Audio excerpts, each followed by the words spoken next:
Welcome back to my channel, Easy Learning. Today let's hear a short story on the magical bird.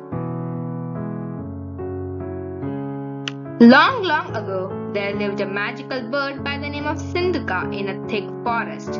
It laid golden eggs. Once a fowler came to the forest. While hunting, he came near the tree in which Sindhuka lived. He saw her laying golden eggs. So he caught her in his net and returned home. But he was afraid of keeping the bird in his captivity. He thought that the magical bird would lay golden eggs and he would become rich soon. The king might think that he became rich by stealing others' money and sent him behind the bars. So it was better if he himself presented the bird to the king. Thinking thus, the fowler presented the bird to the king. The king was very happy to have such a special bird. He ordered his servants to take care of the bird.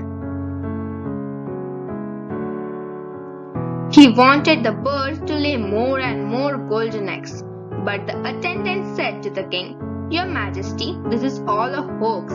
How can a bird lay golden eggs?" This created doubts in the mind of the king. So he ordered his attendants to release the bird in the woods. The attendants followed his command. The bird flew in the sky and thought to himself, "This seems to be a kingdom of fools. The fowler knew that I laid golden eggs, and yet he gifted me to the king. The king in turn gave me to the attendants to release me in the woods. The foolish attendants too didn't believe in my magical qualities, and having the chance to keep me, they released me. And the biggest fool of them was I, who landed into the fowler's nest." The moral: take a decision after verifying the facts. If you enjoyed this story, please like, share and subscribe to my channel. Thank you.